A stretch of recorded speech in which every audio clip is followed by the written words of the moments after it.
안녕하세요, 루이스입니다.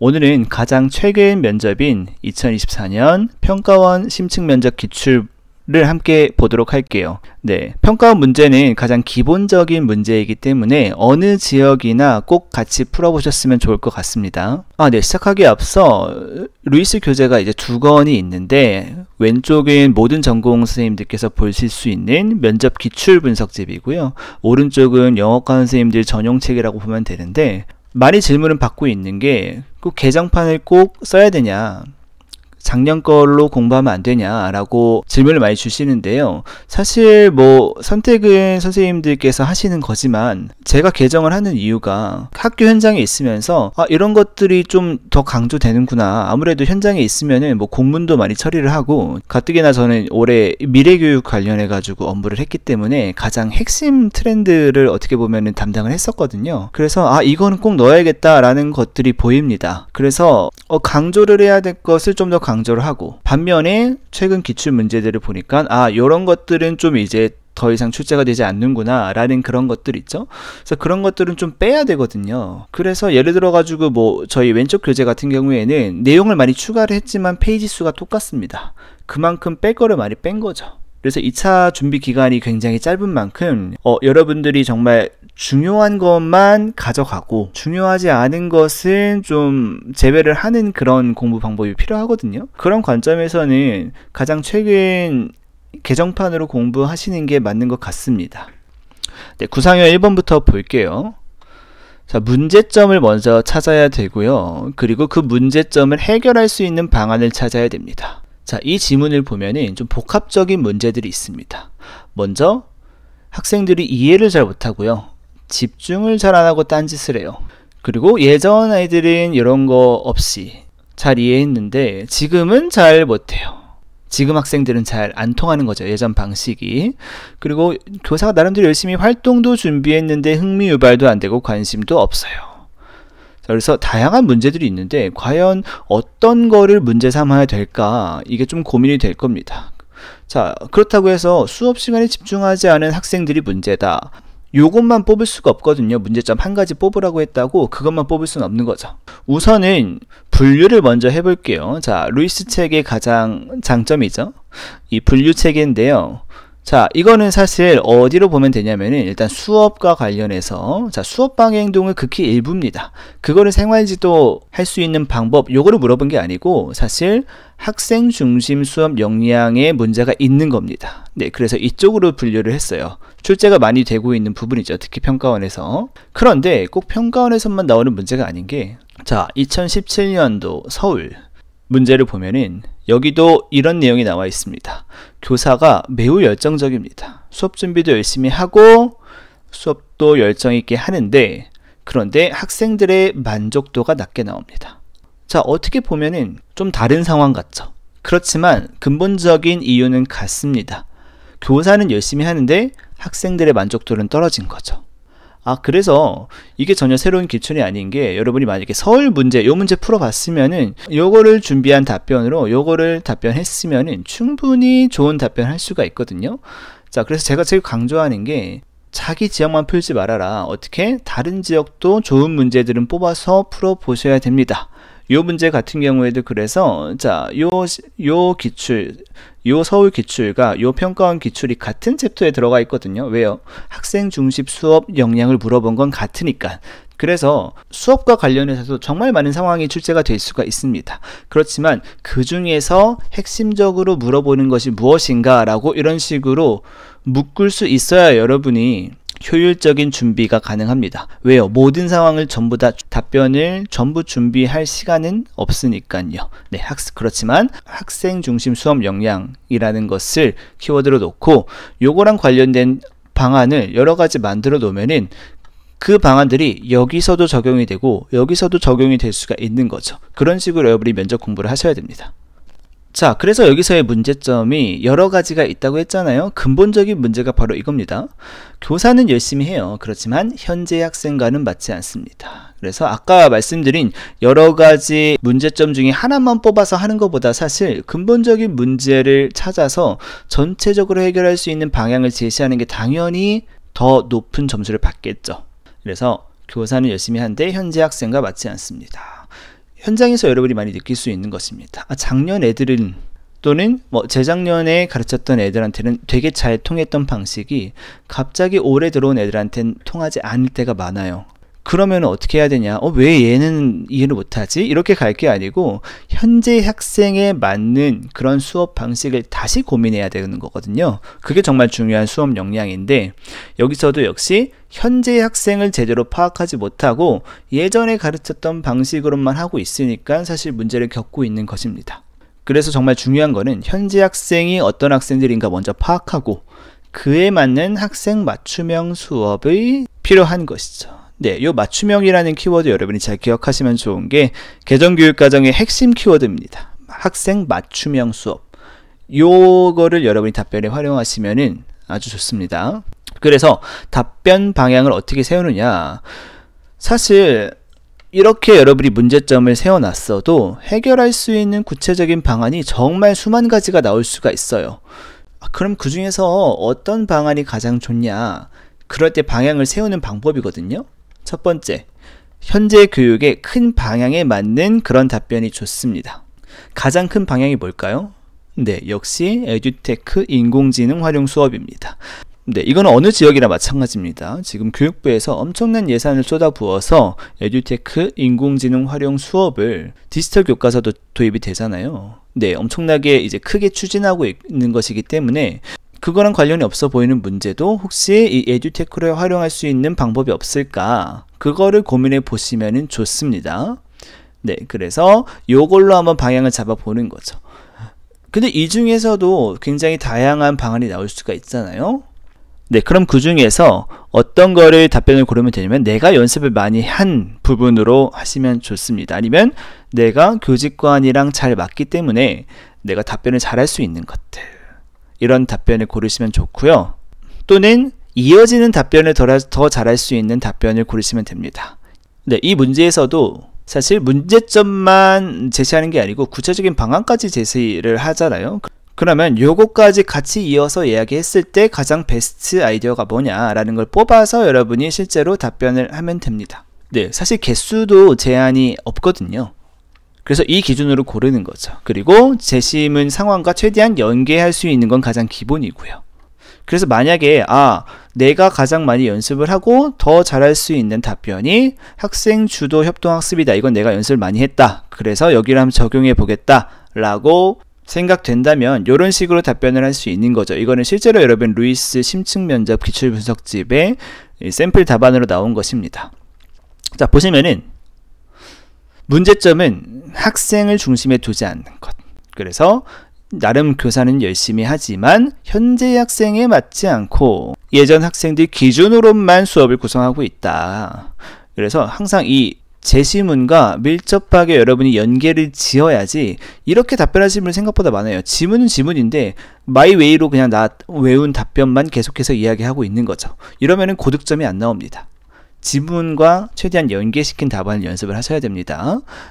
그래서 그거에 대한 해결 방법으로 다양한 방법이 있을 수 있겠지만 아무래도 에듀테크를 활용한 수업이 교육의 가장 큰 방향에 맞는 답변인 거죠. 그래서 구체적인 예시를 좀 해주셔야 되는데 현재 학생을 파악을 해야 되니까 이제 온라인 설문 기준, 구글 폼 같은 것들 있죠. 이런 것들로 진단 평가를 하고 그 결과를 활용해서 수업을 완전히 재구성. 그리고 이런 멘트들이 예전 학생들에게 맞는 수업 방법이라도 요 지금 설문조사 결과, 현재 학생들의 설문조사 결과랑 맞지 않는다면은 완전히 새로 제작하겠습니다. 이런 게 바로 교사의 의지도 보여주면서 이 제시문의 상황이 잘 연계가 되어 있죠. 이런 답변을 하시면은 고득점 안 줄 수가 없습니다. 그리고 공유 슬라이드를 활용한 학생 중심 수업. 이건 내가 준비했던 답변인 거죠. 아무래도 이건 교사가 나름대로 열심히 하는데 학생들이 잘 못 따라오는 거거든요. 그러면은 학생들이 중심이 되어서 이제 수업을 할 수 있는 방안 중에서 내가 연습한 답안은 바로 이거였던 것이죠. 네, 학생 중심 수업 방법. 예를 들어서 역할 분담을 해가지고 그거를 이제 구글 클래스룸에 보면은 이제 공유 슬라이드를 할 수가 있거든요. PPT 슬라이드를 만드는데 학생 4명이 같이 한 슬라이드를 공동 작업하는 거죠. 이거는 에듀테크도 활용하면서 학생 주도 활동도 할 수 있는 그런 방안이거든요. 이런 내가 답변을 준비해서 여기다가 써먹는 거죠. 그렇게 되면은 이제 학생들이 자신이 잘할 수 있는 역할도 선택하면서 수업과 관련된 예시도 자신들이 직접 찾는 거죠. 그래서 교사의 예시가 아닌 자신들이 직접 찾은 예시이기 때문에 수업에 흥미를 느낄 가능성이 높죠. 자, 구상형 2번으로도 연습을 해볼게요. 여기서는 테크놀로지를 활용했을 때 유의해야 할 점입니다. 역시 분류를 먼저 해보면은 작년부터 이제 출제가 가장 높은 순위로 예상됐던 분야죠. 에듀테크 활용 수업이고요.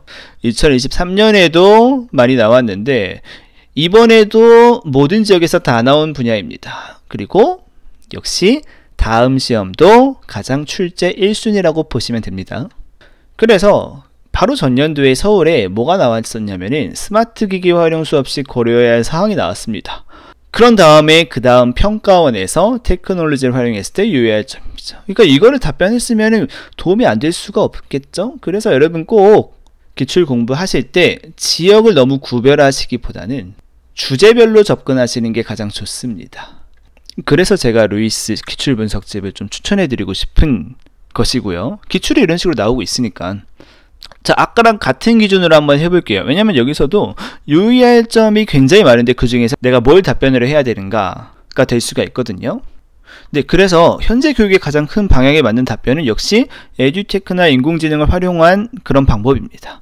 테크놀로지를 활용했을 때 무분별한 사용으로 인한 우려가 있잖아요.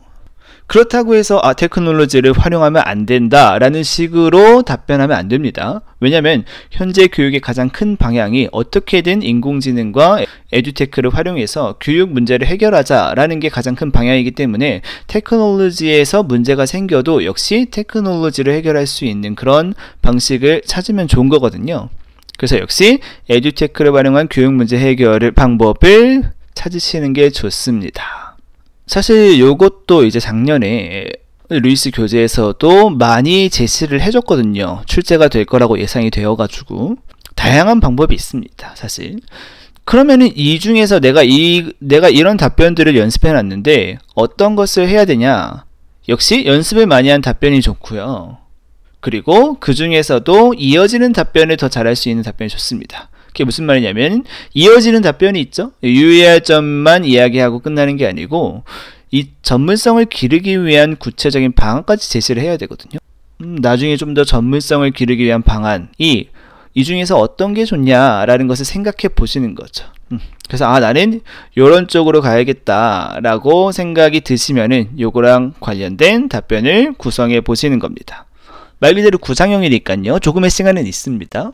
그래서 요 에듀테크랑 관련해 가지고 요 그냥 문장 외워 놓으시면 좋거든요. 굉장히 중요한 말입니다. 배움보다 기술이 앞서지 않아야 한다. 이게 뭐냐면은 여러분도 현장 가시면은 느끼실 겁니다. 뭐 에듀테크, 경기도도 뭐 하이러닝 이런 거부터 시작을 해서 과목별로 굉장히 많은 그런 인공지능 기반 프로그램들이 개발이 되고 있고 굉장히 많은 이 에듀테크 관련 수업 도구들이 있습니다. 학교 현장 선생님들도 엄청나게 많이 쓰고 계셔요. 실제로. 그러면 나는 그거 하나하나 배워서 그거를 적용하는 데만 바쁘거든요. 그러다 보면 뭘 놓치게 되냐면은 학생들이 배워야 할 것은 A인데 나는 이제 B라는 에듀테크 도구를 사용하기 위해서 수업을 구성을 하는 거죠. 요거를 크게 신경 쓰지 않고 그러면은 안 된다는 거거든요. 그런 경우에는 이제 배움보다 기술이 앞서게 되는 거죠. 그런 식으로 절대 가서는 안 되고 역시 배움이 중요합니다. 학생들이 뭘 배워야 하는가, 어떻게 성장시킬 수 있는가를 먼저 고민을 해보고 이 학생들에게는 이런 B라는 에듀테크가 도움이 되겠다라는 판단이 들면 그때 그 에듀테크 기술을 활용하는 것입니다. 만약에 학생들의 배움은 이건데 이거는 에듀테크로는 별로 적합하지 않다라고 하면은 에듀테크를 쓰면 안 됩니다.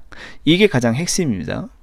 네, 그래서 정말 유의할 점이 이런 것이죠. 새로운 기술만 적용하는데 초점을 맞추는 게 아니고 지금 학생에게 필요한 배움을 먼저 파악하고 그 배움을 위해서 이런 에듀테크가 좋겠다라는 것을 연구를 하는 거죠. 그러니까 이게 가장 먼저라는 것입니다. 에듀테크는 그 다음. 그리고 나서 이제 구체적인 예시를 제시하면 좋은데요. 아무래도 그냥 나는 열심히 해서 뭔가 열심히 하겠다 이런 식으로 추상적인 답변으로 가면은 고득점까지는 어렵습니다. 그래서 여러분 전공에 맞는 예시를 찾아 놓으세요. 예를 들면 지금 학생에게 필요한 것이 뭐라면 그에 맞는 어떠어떠한 에듀테크 프로그램을 연구해 보겠다 라고 할 수가 있는 거죠. 자, 예를 들어 가지고 교실에 학생들이 수준차가 굉장히 많을 수가 있거든요. 그러면 조금 잘하는 학생에게는 어려운 문제를 제시를 해야 되고 조금 더 노력이 필요한 학생에게는 조금 더 그 단계에 맞는 문제를 제시를 해줘야 되는 거거든요. 근데 이거 교사 혼자 하기가 굉장히 어렵습니다. 그래서 요즘에 나오는 것들이 이 코스웨어 프로그램들이거든요. 뭐 영어과에서는 뭐 원어원아, 플랭이나 이런 그런 프로그램도 있고요. 수학과는 메소릭이라는 그런 프로그램도 있고요. 과학과는 클래스팅 AI도 많이 쓰고요. 네, 어쨌든 이런 그런 코스웨어 프로그램들이 굉장히 많은데 이런 것들을 예시로 제시를 하는 거죠. 그 현재 학생들의 이 수준차가 너무 많아서 각자의 그런 수준에 맞는 그런 문제를 제시해 줄 필요가 있다면은 이제 그거를 잘할 수 있는 어떠어떠한 에듀테크 사용 방법을 한번 연구해 보겠다. 이런 방식도 괜찮고요. 아니면 전혀 다르게 이제 학생들이 좀 협동이 잘 안 된다. 협동 역량이 좀 부족하다라는 그런 판단이 들면 그거를 이제 해결할 수 있는 아까 말씀드린 그 구글 프레젠테이션 협업 도구 있잖아요. 이제 그런 것들이나 아니면은 프레지 같은 프로그램도 협업이 가능합니다. 온라인에서. 그래서 그런 협업이 가능한 그런 에듀테크 프로그램을 연구를 해서 한번 적용하는 연습을 해보겠다. 아니면 동교과 선생님과 전문적 학습 공동체로 같이 연구를 해봐도 괜찮고요. 네, 그렇게 구체적인 예시를 제공한 다음에 마지막에 정리 멘트까지 하면 완벽하죠. 이 지문과 연계해서 무분별한 사용은 정말 해서는 안 되고 역시 학생들의 필요한 배움을 먼저 파악하고 그때 도움이 될 때 적절히 사용하는 것이 필요하겠다 라고 정리까지 해주면 완벽하죠. 네. 구상형 3번은 교직관과 관련된 문제가 나왔습니다. 네, 진리가 변하니까 이제 새롭고 불확실한 사회에 대비할 수 있는 능력을 길러줘야 된다. 또는 불변하는 진리가 있으니까 보편적 가치를 학습해야 된다.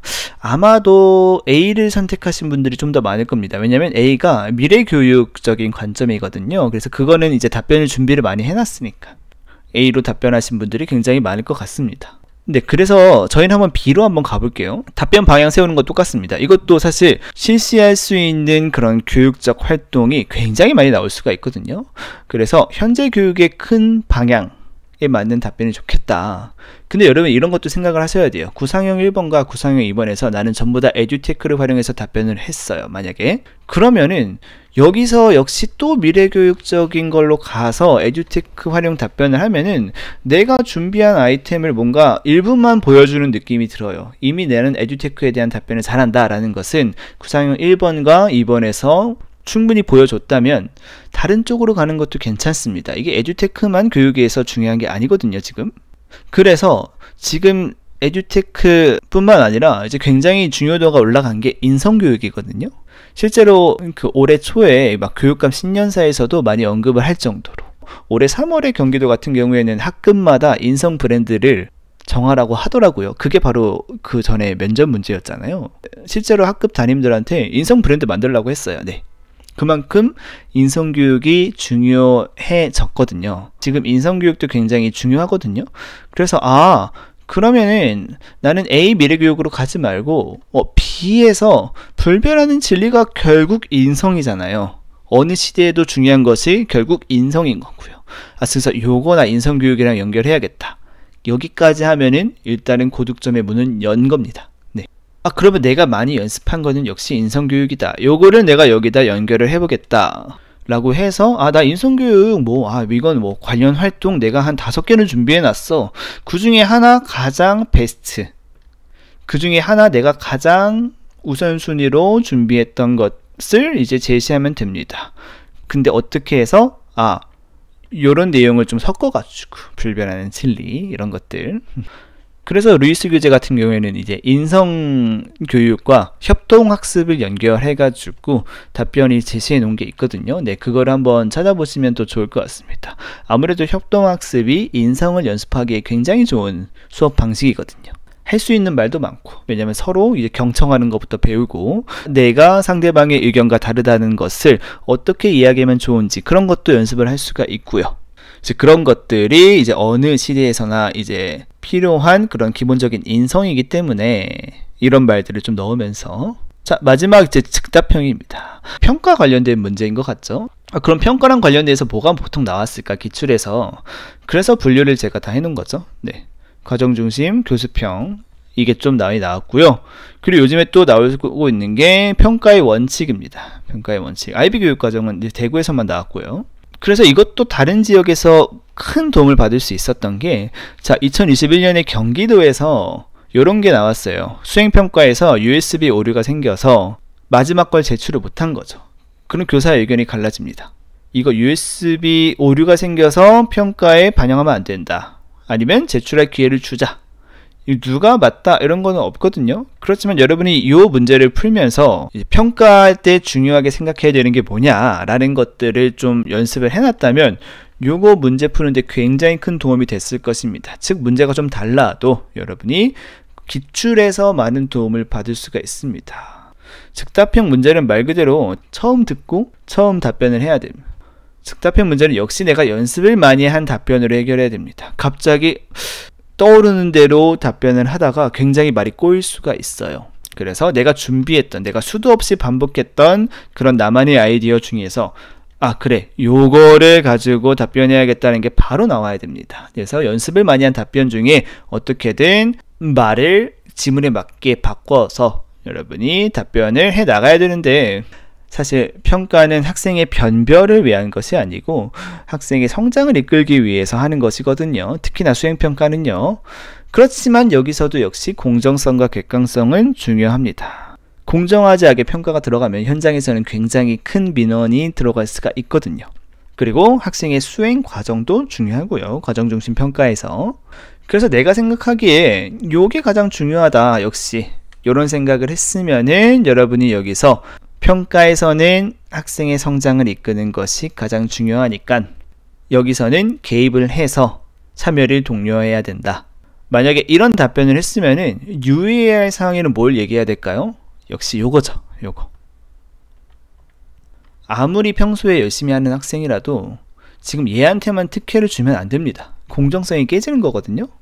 다른 학생들은 그냥 참여 안 해도 냅두면서 지민이한테만 가서 너 잘 하던 애잖아, 왜 오늘은 안 하니? 열심히 한번 해보자 라고 독려할 수는 없는 거죠. 공정성이 깨집니다. 이거는 민원이 나올 수도 있어요. 그래서 유의해야 할 상황을 요거를 제시를 하는 거죠. 예를 들어 가지고 지민이한테만 따로 가서 이야기하기보다는 뭔가 전체 학생에게, 모든 반에서 참여를 독려할 수 있을 만한 그런 행동을 하는 거죠. 그러면 공정성이 깨지지 않거든요. 네, 그래서 올해 기출도 역시 제가 제 채널을 찾아보시면은 지금 매년 평가원 기출을 해설하고 있어요. 그렇지만 매년 역시 그 전에 기출됐던 문제에서 해결할 수 있게 나오고 있습니다. 근데 그게 꼭 같은 지역이 아니고 다른 지역에서 좋은 문제가 비슷하게 나오는 것이 굉장히 많거든요. 그래서 여러분 다시 한번 강조해 드리고 싶은 것은 일단 1차 합격 전까지는 최대한 기출을 활용한 공부를 하시는 것을 추천드립니다.